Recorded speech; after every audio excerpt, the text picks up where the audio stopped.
강혜신의 오늘의 미국.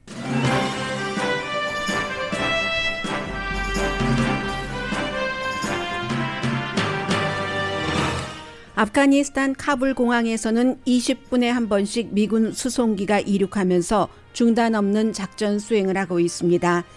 미국은 드론 공격 미사일 방어 시스템 가동으로 구조 방해 폭격 시도를 막으면서 마지막 구조 작업을 이어갑니다.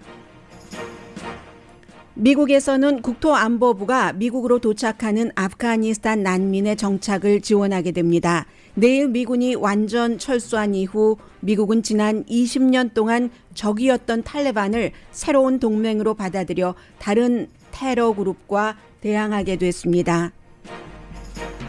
북한이 영변 핵 원자료를 재가동 중이라고 유엔이 밝혔습니다. 우선순위를 북한이 아닌 다른 곳에 두고 있는 바이든 대통령에게는 또 다른 도전입니다.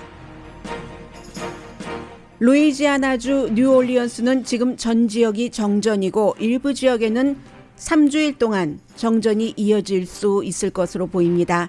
열대성 폭풍으로 약해진 허리케인 아이다 때문인데 파이프라인 가동이 중단됐고 재즈의 거당 루이 암스트롱이 제2의 집이었었던 유적지도 파괴됐습니다. 캘리포니아주 초등학교에서는 코로나 바이러스에 감염된 교사가 학생 26명에게 바이러스를 전염시켜서 세계가 주목합니다. 텍사스와 플로리다주에서는 마스크 착용과 백신 접종에 반대하는 일반인과 라디오 진행자가 바이러스 감염으로 숨졌습니다. 바이러스 사태 때 병원과 제약회사, 보험회사는 큰 재정적인 타격을 받지 않았고 오히려 많은 돈을 벌기까지 했습니다. 중국이 미성년자는 주중에 비디오 게임을 할 수 없고 이를 즉각 시행한다고 발표하자 세계가 놀랍니다.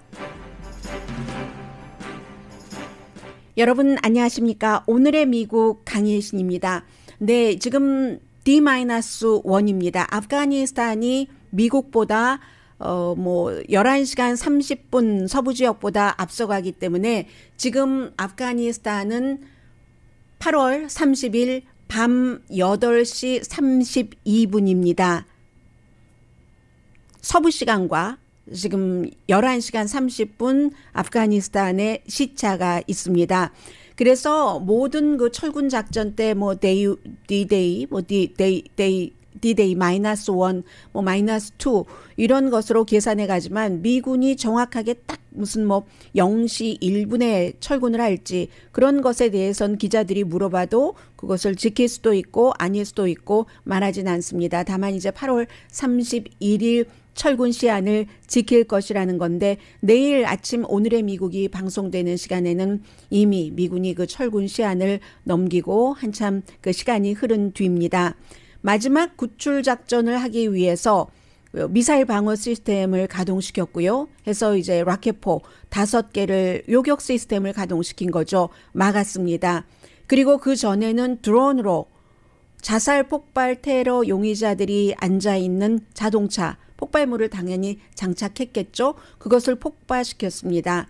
폭발시키는 과정에서 인근 아파트먼트에 살고 있었던 민간인이 10명이 숨졌다는 게 탈레반의 발표입니다. 당연히 지금 미국 국방부도 조사를 하고 있고 어쩔 수 없는 극박한 아프가니스탄 그 공항에서의 구조작전을 방해하기 위한 그 공작이었기 때문에 굉장히 극박한 위협이었고 그것이 최선의 선택이었다는 것이 미국 국방부의 발표입니다. 그리고 그 숨진 민간인 가운데는 어린아이들이 몇 명이 포함돼서요. 어린이들이 3살에서 6살 사이 어린이들이 포함되어 있다는 보도가 나오고 있습니다. 라켓포 공격에서는 요격 시스템 공격에서는 다친 사람은 없는 것으로 알려져 있고요. 그래서 이제 미국이 미군과 또 일부 장비는 폭발을 시키겠고 일부는 또 가지고 나올 테고 CIA 건물도 다 소개했다고 하고요. 폭발시켰다고 하고 그런 작업이 지금 동시에 진행이 되고 있습니다. 미국이 지금까지 8월 14일부터 12만 2천 명을 구출했고 그 가운데서 미국 사람들은 약 5만이 아니라 5,500명 이상입니다. 아직도 미국 사람들 아프가니스탄을 빠져나오길 원하는 사람 가운데 250명 정도가 공항을 빠져나오지 못한 것으로 알려지고 있습니다. 물론 미국 국가가 모든 국민들을 구해낸다 하지만 그 국민이 아프가니스탄에서 나오지 않겠다고 얘기할 때는 비행기에 강제로 태울 수는 없습니다. 그래서 지금 원하는 미국인들 250명 정도 이제 최종적으로 마지막 구조 작전을 하고, 물론 아프가니스탄 국민들과 함께입니다. 미군과 나토군을 도왔던 아프가니스탄 국민들 구조 작업도 지금 함께 하고 있는데, 그 사이에 이제 며칠 전에 그 ISIS-K, 그 아이시스 아프가니스탄 지부의 공격으로 숨진 13명의 미군이 델라웨어의 미군 기지로 돌아왔습니다. 그래서 바이든 대통령 부부가 어제는 그곳에 갔죠. 이 13명 가운데서 11명이 해병되고 또 한 명은 해군, 한 명은 육군 소속이었습니다. 카불 공항에서 결국은 그 폭발 사건으로 숨졌는데 그 가운데서 2명은 해병대 소속의 여군이었습니다. 그래서 이제 항상 그 미군들이 전사에서 돌아올 때는 그 관에 태극기를 씌우죠. 그리고 어제는 그 대통령 부부뿐만이 아니라 국방장관 또 국가안보 보좌관 등도 현장에 나가서 그들의 어떤 그 희생 같은 것을 최대한 그 표시할 수 있는 정도로 표시를 했습니다. 모두 13명의 나이를 보니까 20살에서 31살 사이거든요. 가장 나이가 많은 숨진 그 병사가 31살이었는데 20살이면 여러분들 생각을 해보세요. 아프가니스탄 전쟁을 치르게 된 9.12 사건이 일어나고 나서 그 해에 태어났다는 얘기잖아요. 사실은 9.11 테러 사건도 제대로 알지 못하고 갓난아기였으니까. 그렇게 태어나서 아프가니스탄에 파병돼서 해병대로 또 이제 다른 군인으로 근무하다가 숨진 케이스인데, 제가 정확하게 이 20살 5명 군인이 뭐 육군이나 해군 가운데서도 있었는지는 파악하지 못했습니다만은 아무튼 5명은 그렇게 역사의 수레바퀴 속에서 본인들이 선택한 군인이라는 직업이기 때문에 본인들이 태어나서 잘 알지도 못하는 그 해에 일어났던 일 때문에 숨지고 말았습니다. 탈레반은 지금 미국을 포함해서 97개국과 협상을 맺었습니다. 오늘 아침에 그 악시오스가 97개국 그 협상을 맺은 국가들 쭉 하는데 보니까 한국도 당연히 포함되어 있고요. 자국민들을 데려간다고 하는 거 한국은 완성했고, 그리고 이제 아프가니스탄에서 한국을 도왔던 사람 약 400명이 1차, 2차로 이제 인제에서 지금 지내고 있고요. 그 큰 그 교육관에서 지내고 있는데, 97개국과 탈리반이 약속을 한 것은, 탈리반이 지금은 이제 미군으로부터 공항을 완전히 인수인계 받을 그 마지막 단계잖아요. 그 전까지 공항 밖에서 미국 사람들, 다른 국가의 사람들, 아프가니스탄 사람들, 그 여행 허가증을 받은 사람들, 그러니까 미국이나 다른 나라에서 이 사람들은 우리 국가로 데려가겠다 하고 그 허가증이 있는 사람은 아프가니스탄 사람들이라도 우리가 보내주겠다 하는 그 약속, 그 성명입니다. 그리고 나서 내일 아프가니스탄에서 미군이 철군하고 나면은 모든 것은 탈레반 손으로 들어가게 됩니다. 묘하죠?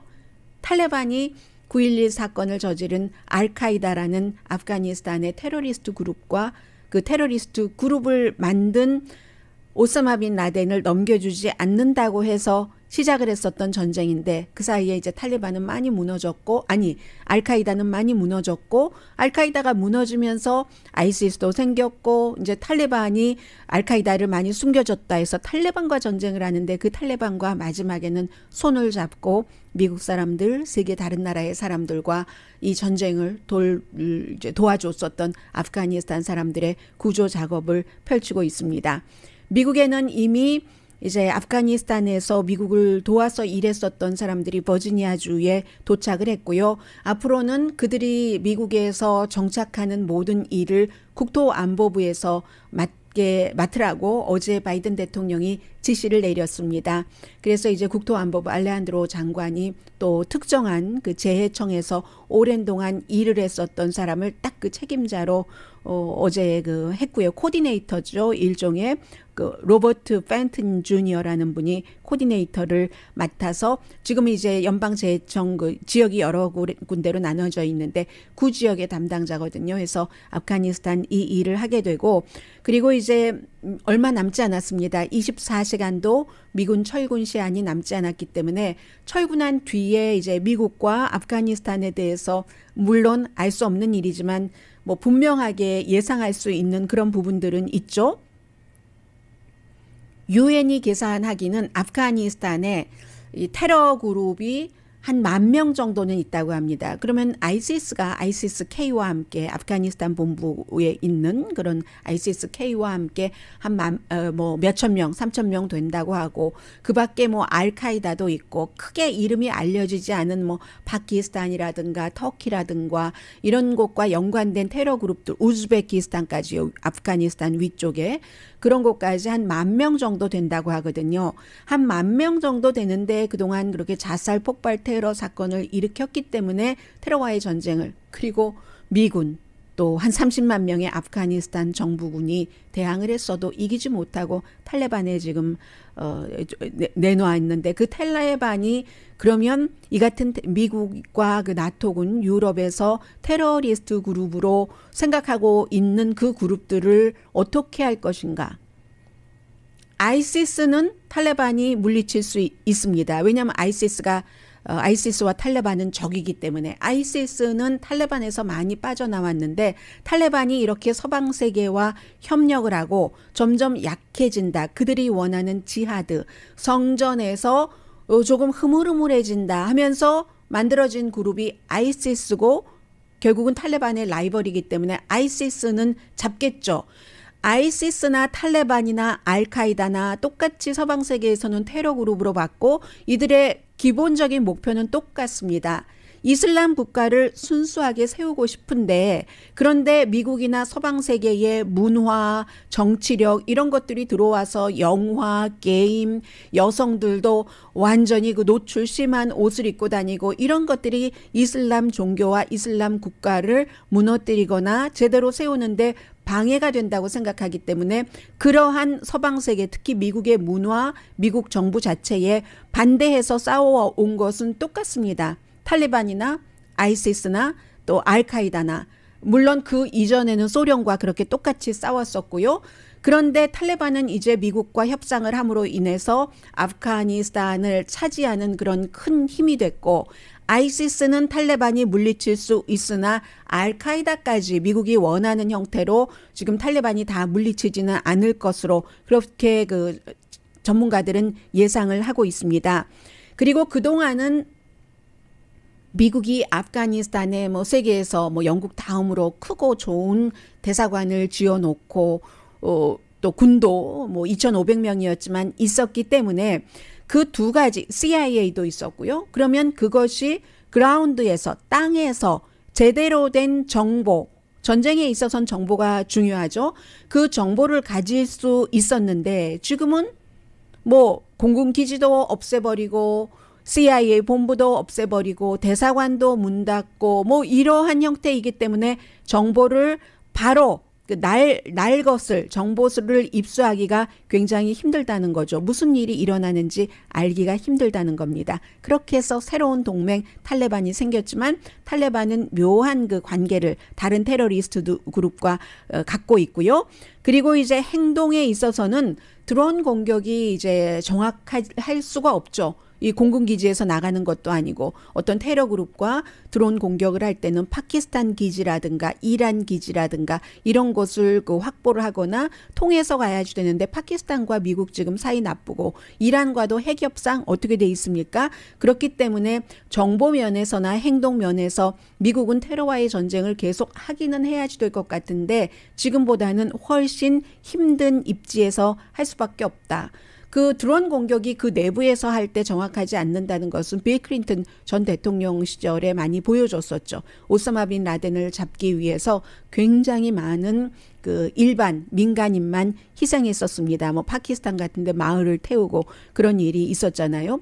미국이 2010년부터 2020년까지 테러와의 전쟁을 한다고 드론 공격을 함으로 인해서 숨진 뭐 민간인이 작게는 한 9천 명에서 많게는 17,000명 정도로 보이고 있습니다. 그리고 물론 드론도 점점 세련돼지기 때문에 그러한 그 정확도 같은 것이 높아질 수 있지만 드론은 점점 그 진전할 수 있지만 그러나 아프가니스탄 지형은 변하지가 않습니다. 이 아프가니스탄 지형 때문에 험난한 지형 때문에 주변에 있는 테러 그룹들도 무슨 일이 있으면 그 나라에서 아프가니스탄에 와서 숨고 이런 일이 일어나는 것이고 소련도 지고 미국도 지고 영국도 지고 알렉산더 대왕도 페르시아 제국 누구 몽골의 징기스칸도 아프가니스탄에서 본인들이 원하는 것을 갖지 못하고 쫓겨날 수밖에 없었던 것은 아프가니스탄 지형이고 그 아프가니스탄의 그 산악지대 그 지형은 변하지 않습니다. 드론이 아무리 세련되져도. 그래서 이제 어느 정도는 아프가니스탄을 놓는다는 바이든 그 대통령의 입장이 분명히 전달되는 거고요. 이것은 대통령 되기 전부터 상원 의원 때부터 계속 그 본인이 해왔었던 것이고 중간에 약간의 공격이 있었지만 그래서 미군이 이렇게 13명이 숨지고 아프가니스탄 사람들 170명 이상이 숨졌어도 철군 시한을 그렇기 때문에 위험하니까 빨리 나와야 된다 하면서 놓치지 않고 있는 사람이고 그에 비해서 공화당 정치인들이 더 많이 심지어 민주당 정치인들도 미국 사람들 250명 남아있는 사람들 전부 구조할 때까지 철군해서는 안 된다라는 아주 공허한 말을 하고 있지만 왜냐하면 탈레반이 허락하지 않기 때문에 공허한 말을 하고 있지만 바이든 대통령은 흔들리지 않는 것처럼 보이고요.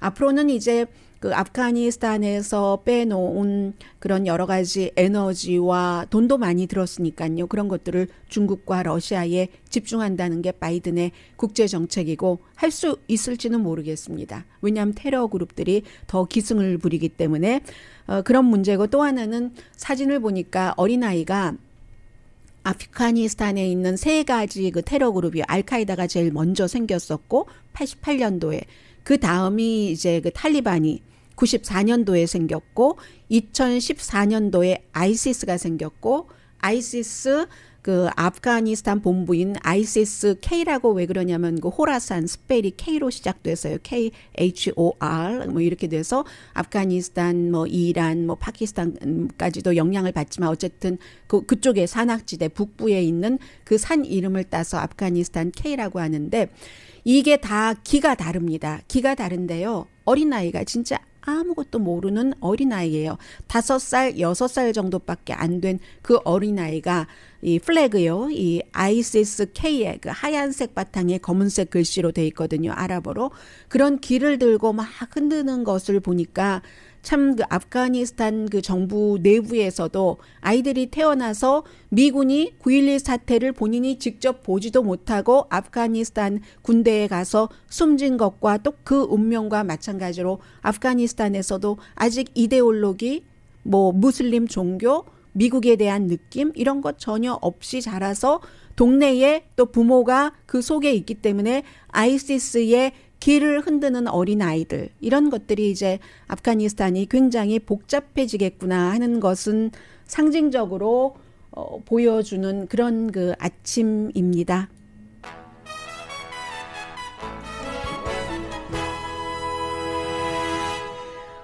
잠시 뒤에 지금 뭐 허리케인과 산불 특히 이제 루이지아나주에서는 여러 가지 그 사람의 스토리까지 파괴시키는 그 허리케인, 지금은 열대성 폭풍이 됐습니다만 혹시 루이지아나주에서 오늘의 미국을 듣고 계셨던 분들이 계시다면은 그 루이지아나주의 그 뉴올리언스 한국 분들도 거기서 가발 사업 같은 것 많이 하고 계시잖아요. 오늘 방송 못 들으시겠네요. 전기가 전부 나갔기 때문에요. 그 밖에 뒤에 역시 바이러스도 중요한 뉴스들이 있거든요. 전해드립니다.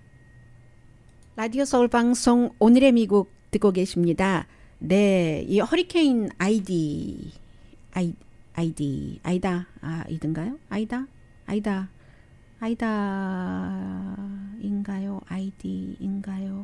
아이다인 것 같죠? 그래서 제가 오페라를 생각을 했었거든요. 이건 아이다 이겁니다. 이 루이지아나와 미시시피죠. 어제까지는 허리케인이었는데 그것도 뭐 시속 바람이 한 150마일 정도 불어서 허리케인 카테고리 4까지 올라갔는데 지금은 열대성 폭풍으로 조금 내려앉긴 했습니다. 왜냐하면 허리케인이 저쪽 그 해안 쪽에서부터 내륙 쪽으로 들어갈 때 조금 약해지니까는요. 해서 지금 그 멕시코만 허리케인 카트리나가 있고 딱 16년 그 시점에 그런 겁니다. 허리케인 카트리나로는 1,800명이 숨졌었기 때문에 아들 부시 대통령 당시에요. 정말 그 루이지아나 주에 살고 계시는 분들께는 잊지 못할 그럴 대사건이죠. 이번에도 한 명은 지금 허리케인으로 숨졌거든요. 그런데 이제 한 명 숨진 생명 그렇고 중요한 것이 뉴올리언스가 전기가 지금 전부 나갔다고 하는데 혹시 들어온 지역도 있나요? 그냥 부분적으로 나간 게 아니라 전체적으로 전기가 나가서 일부는 빨리 회복된 지역도 있고요. 만약에 지금 정전이 아니라 다시 전기가 들어오는 곳에 살고 계시다면은 여러분들께서 굉장히 지금 행운이신 거고요. 이 상황에서 일부 지역은 3주일 동안이나 이 뉴올리언스에서 정전이 되는 곳이 있답니다. 뭐 100만 명 정도가 지금 전기 없이 생활을 하고 계신다고 하는데요. 그리고 이제 뭐 사람도 숨지고 다치고 하는데 루이지아나 뉴올리언스 하면은 재즈의 고향에서 한국 분들이 굉장히 그 발자취를 보기 위해서 그것만으로 그곳을 방문하신 분들이 계시잖아요. 가셔서 이제 그쪽에 무슨 음식을 드시고 이곳에 와서도 음식 맛도 그리워하고 하시는데 루이지아나의 뉴올리언스의 재즈는 굉장히 중요하죠. 그야말로 미국에서의 재즈의 본고장인데 그 재즈의 본고장이 또다시 카트리나 때도 그랬는데 그래서 재건을 하는데 얼마나 오래 걸렸어요. 이번에도 망가졌고요. 그 길들이 많이 망가졌고 특히 카론스키 스토어.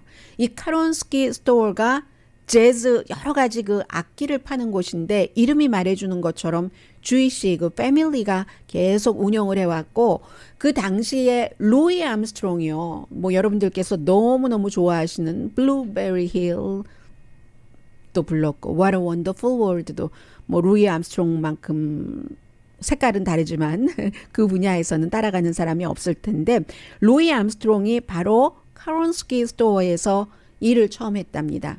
그러니까 지금은 뭐 몇 층짜리 건물인데 이 건물이 지금 이번에 이 허리케인으로 완전히 2시간 만에 무너져서 형체가 없어진 거예요. 그림을 보니까 before and after를 보니까 처음에는 물론 이 주희 씨 가족들이 뭐 무슨 자동차에서 팔기 시작했죠. 그 버진 레코드사처럼요. 그래서 자동차에서 팔기 시작해서 지금은 이제 이렇게 몇 층짜리 건물이 있는데 그 헐리우드 그 선셋 블루버드에 있는 로스앤젤레스 기타 스토어랑 비슷한 거죠. 암스트롱이 그곳에서 웨이곤 그 자동차에서 뭔가를 팔기 시작했고 처음에 이제 그 악기 코넥 암스트롱이 살 때 이 스토어의 아들이랑 그 당시에 친구였대요. 아버지가 스토어도 하고 아들도 일하고 했고 뭐 이랬을 때 그 아들이랑 친구였는데 이 코넥을 살 때 이 가게에서 돈을 빌려줬죠. 루이 암스트롱에. 그렇기 때문에 이 가게는 루이 암스트롱의 제2의 집이다라고 얘기를 하는데 이 레코드 가게도 2시간 만에 완전히 지금 무너져 버렸거든요. 그리고 이제 역시 그 멕시코만 하면은 코로니얼 그 파이프라인이 통과하는 거잖아요. 지난번에 해킹당해서 뭐 임시로 문을 닫고 그래서 동부 지역에서 막 정전되고 가솔린값 엄청 올라가고 이번에도 임시로 그랬거든요. 그쪽 지역에서 그 어떤 그 정유 시설 파이프라인은 95% 정도는 완전히 그 문을 닫았었고요. 이 걸프 오브 멕시코 그 지역에 지금은 이제 부분적으로 문을 연 곳이 많거든요. 참 홍수 허리케인 지나고 나서 이렇게 그 열대성 폭풍으로 되면서 홍수 여전하고요. 지금요. 루이지아나가 확실히 이런 것으로 인해서 굉장히 힘들죠. 아무튼 그렇습니다. 그리고 또 멕시코 쪽에서는 로라가 아니라 노엔자, NORA.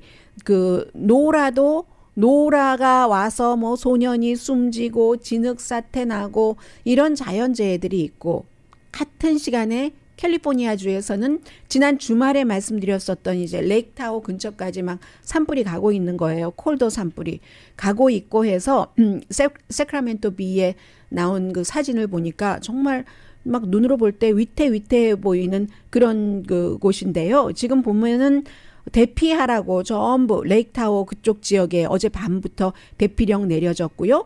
13%밖에 진화되지 않았습니다. 16만 8천 에이커를 태우고, 제가 금요일에 여러분들께 방송해 드릴 때는 13만 에이커 정도 됐었던 것으로 기억이 되는데, 캐빈도 탔고요. 몇 채나 캐빈이 탔고, 오늘 아침 11시부터 캘리포니아주 시간이니까 이제 1시간 30분 남았습니다. 밤 11시까지는 완전히 그 레드 플래그니까는 최대 경고가 그쪽 레이크타워 지역에 그 아마도 카운티, 그러니까 샌프란시스코 근처에 있는, 세크라멘토 근처에 있는 그런 곳이 지금 이렇게 돼 있습니다.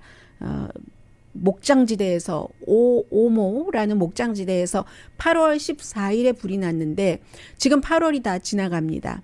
2주일을 잡았는데도 불길이 점점 번지고 있는 건데, 이런 모든 일들이 익스트림한 허리케인, 익스트림한 산불 같은 것이 기후변화로 오는 것이고, 그 기후변화에 인간의 활동이 얼만큼 돼 있는가, 이제 이런 것들, 거기에 따른 또 다른 우려되는, 이렇게 하면 안 된다는 운동도 나오고 또 산업도 나오고 하는데, 저도 주말에 요즘에 이제 집을 정리하느라고 이제 새로운 조립하는 옷걸이들도 사고, 또 이런 그 옷걸이, 그냥 세워놓는 옷걸이, 가방 걸어놓기 위해서 그런 것도 사고, 뭐 여러 가지 뭐 조명 같은 것도 집에 이제 스탠드를 하도 그 램프를 오래 써서 뭐 그런 것도 좀 사고 하면서 제가 전부 그 조립을 했거든요.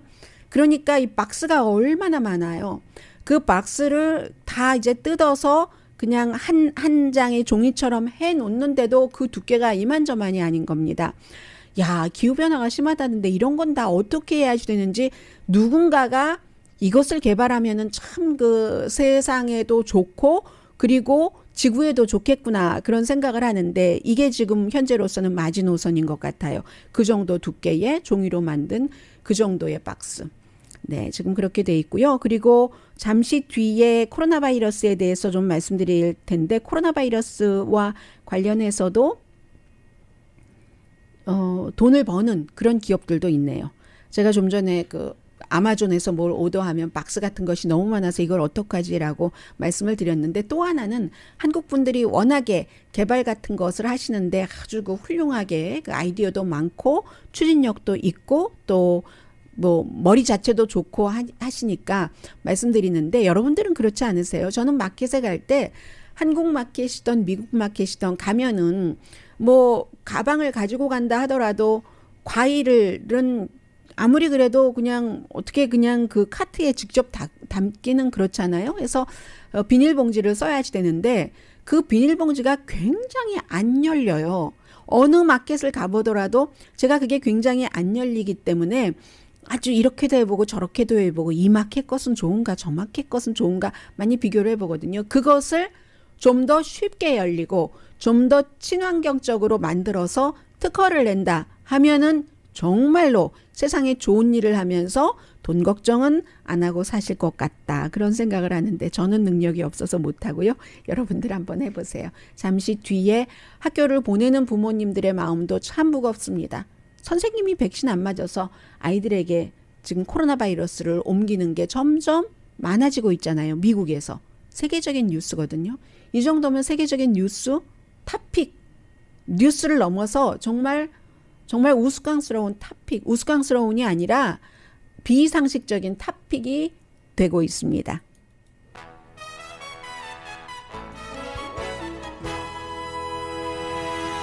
라디오 서울 방송 오늘의 미국 듣고 계십니다. 네, 그 텍사스 그리고 플로리다 주에서 뭐 마스크 안 쓰기, 백신 반대하고 이런 것을 좀 활발하게 했었던 사람들이 공인이건 일반인이건 코로나 바이러스에 걸려서 숨지고 있습니다. 지금 가장 많은 사람들이 보도하고 있는 것은 30살의 칼렙 왈레스 씨, 텍사스주에서 지난해에 샌 앤젤리노 프리덤 디펜더스라는 그런 어떤 조직을 만들었습니다. 마스크 쓰는 것 반대하고 그리고 이제 좀 위험해지면은 경제적으로 규제하는 것 이런 것을 반대하면서 시위를 주동했었던 사람인데 이분이 숨지셨어요. 와이프가 4번째 아이를 임신 중입니다. 참 이 사실이 왜 알려졌냐면 남편이 숨지고 나서 4명의 자녀를 키워야지 되고 여러 가지 그 경제적인 문제가 있으니까 고펀드에 사람들에게 지원해 달라고 요청을 한 거죠. 그런데 남편이 30살이고 생각은 많이 다르지만 우리 딸들을 굉장히 사랑했었던 아빠다 뭐 이런 얘기도 하고 증상이 생겼답니다. 바이러스. 그런데 병원에 가지 않고 바로 의료 전문가들이 하지 말라는 건 다 했습니다. 비타민 C 많이 먹으면 난다고 하고 징크. 좀 코로나 바이러스 초기부터 굉장히 많이 얘기를 했었죠. 트럼프 전 대통령 주변 사람들이 아연, 징크 많이 먹고 그리고 심지어는 한때 뉴스였습니다. 이런 것은 반짝했다가 사라지죠. 구충제.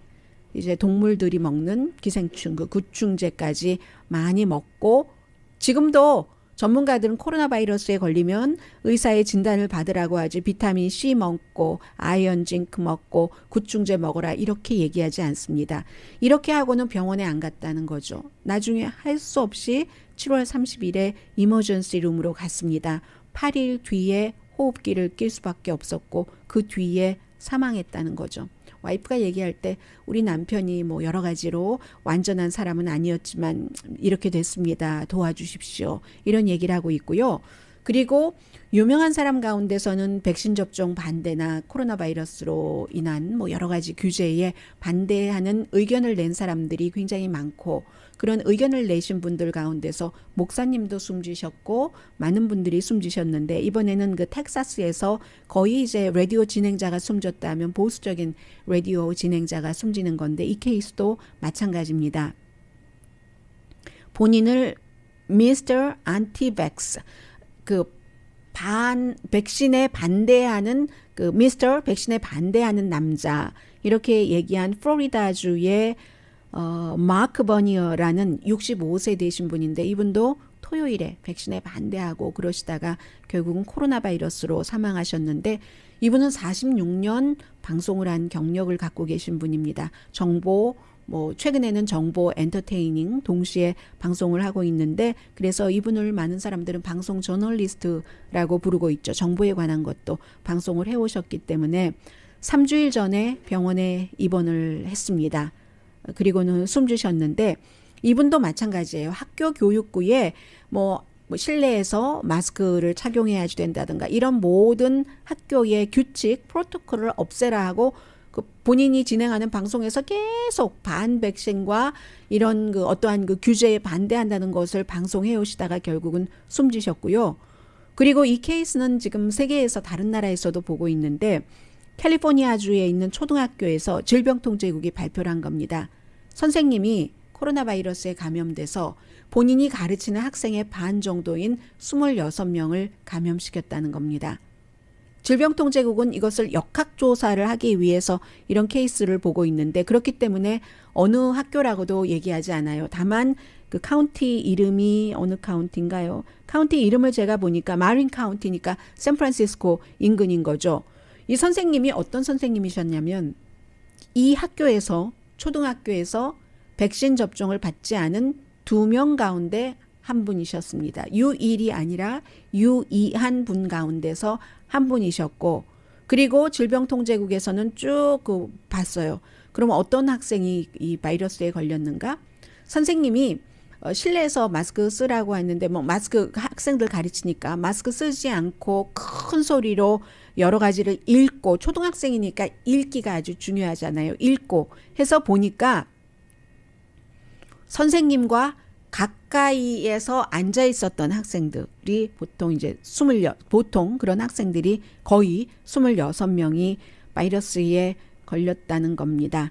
지금 12살에서부터 17살까지 18살부터는 성인이니까요. 백신 접종 받을 수 있고 그러니까 백신 접종이 안 되는 그 의무가 아니라 백신 접종이 그 승인이 안 난 그 나이 또래는 0세부터 11세까지인 거죠. 12세부터는 되니까. 그런데 이제 지금 이 어린아이들을 위한 백신 개발도 막 하고 있는데 선생님이 뭐 모르겠어요. 아직 질병통제국에서 이 선생님이 백신 접종을 받으면 정말 안 된다라는 어떤 증명을 의학적으로 했다는 얘기는 없어요. 어떤 이유에서 선생님이 백신 접종을 받지 않았는지는 모르지만 그리고 예외가 될 수도 있으니까요. 어떠한 이유에서든지.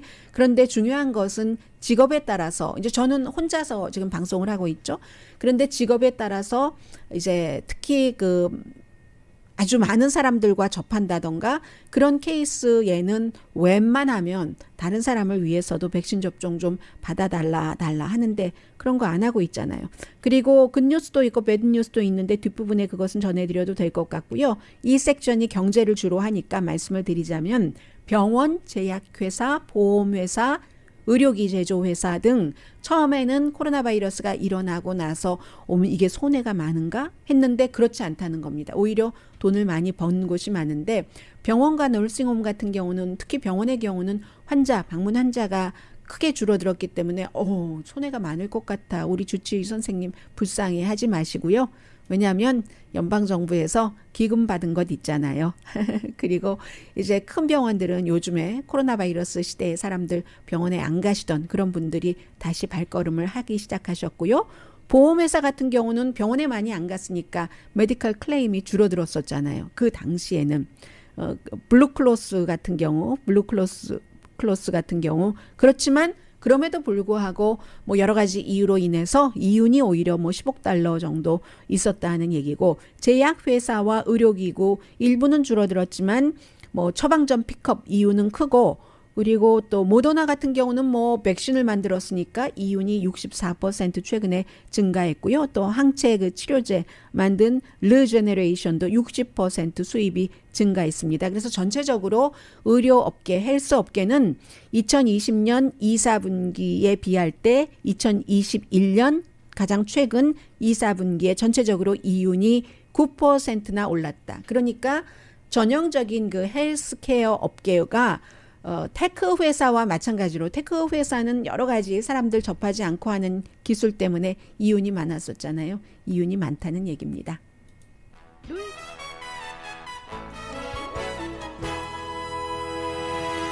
라디오 서울 방송 오늘의 미국 듣고 계십니다. 좀 전에 한 가지를 말씀 못 드렸네요. 유럽연합에서 이제 미국에서부터 오는 그런 사람들은 아주 그 필요한 일이 아니면은 금지하도록 하는 것을 결의를 했는데 그런데 이것은 강제성이 있는 것은 아니고요. 유럽연합에 가입돼 있는 그 국가들, 그 국가 나름대로 하는 것이 됩니다. 그만큼 이제 미국에서 지금 바이러스가 다시 많아지고 있으니까 그쪽에서 조심을 하는 게 되고요.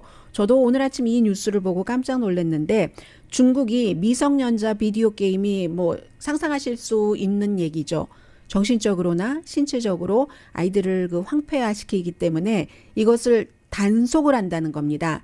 단속을 어떻게 하냐면요. 월요일부터 목요일까지는 그 미성년자는 비디오 게임을 할 수 없습니다. 그러면 금요일, 토요일, 일요일과 할러데이는 하루에 1시간씩 그것도 밤 8시부터 9시까지로 딱 정해놨습니다. 이번이 처음이 아니에요. 중국이 2019년도에 그 당시에도 이제 미성년자 18살 미만이에요. 이때 하루에 그때는 1시간 반이었거든요.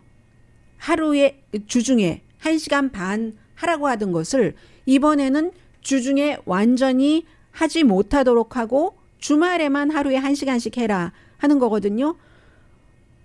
뭐 학업 성적도 그렇고 뭐 건강으로 인해서 여러 가지 사회에 적응하는 데도 문제가 있다. 이렇게 해서 하는데 지금 중국의 소셜미디어 뭐 웨이보 같은 데 보면은 이 정책이 너무나 놀라워서 난 정말로 할 말이 없다. 이렇게 얘기를 하는데, 또 하나는 중국 같은 경우는 세계에서 비디오 게임 회사 같은 게 가장 많은, 그 제조 회사가 가장 많은 곳이 중국이기도 하잖아요. 뭐 5G니 뭐니 해서.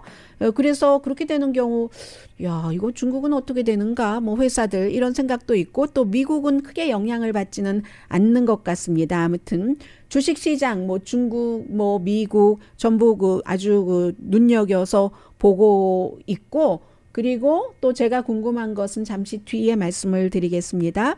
그럼 이걸 어떻게 단속을 하는가? 과연 중국 답드군요.